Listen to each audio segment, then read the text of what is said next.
အားလုံးမင်္ဂလာပါနော်ကျမမနစ်ခင်းနဲ့ထိုင်တာလေအခုကျမသိမ်းမယ်၈နိုင်လဲကြော်ဒီဘက်ကတော့ဒီလောက်ရတယ်ဒီနေ့ကျမထိုးတာပေါ့နော်ငကလေးတွေကတော့ဒီမှာပေါ့နော်ငကလေးတွေကတော့ဟွာရတယ်ငကလေးတွေကတော့လှလှလေးနော်ဘာလို့မဆိုအားပေးလို့ရတယ်နော်ကျမထိုးနေလေးလဲလိုက်ထိုးလို့ရတယ်သင်ပေးမယ်နော်ဒါလေးတွေကျမဘာလို့ထိုးလဲလို့ဆိုရင်လူတိုင်းသိပါတယ်နော်ကျမဒီမှာရောင်းလို့ရတဲ့ပတ်စံလေးတွေကျမ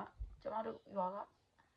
ကလေးတွေကိုတော်လန်ကြီးလုံနေတဲ့ကလေးတွေကိုလူကျင်လို့ပါနော်ဘာလို့မဆိုအားပေးလို့ရပါတယ်စေးတော်လေးနဲ့ရောင်းဝေးမယ်နော် beautiful လေးတွေပါတဲ့လားဒါကကျမ idea နဲ့ကျမ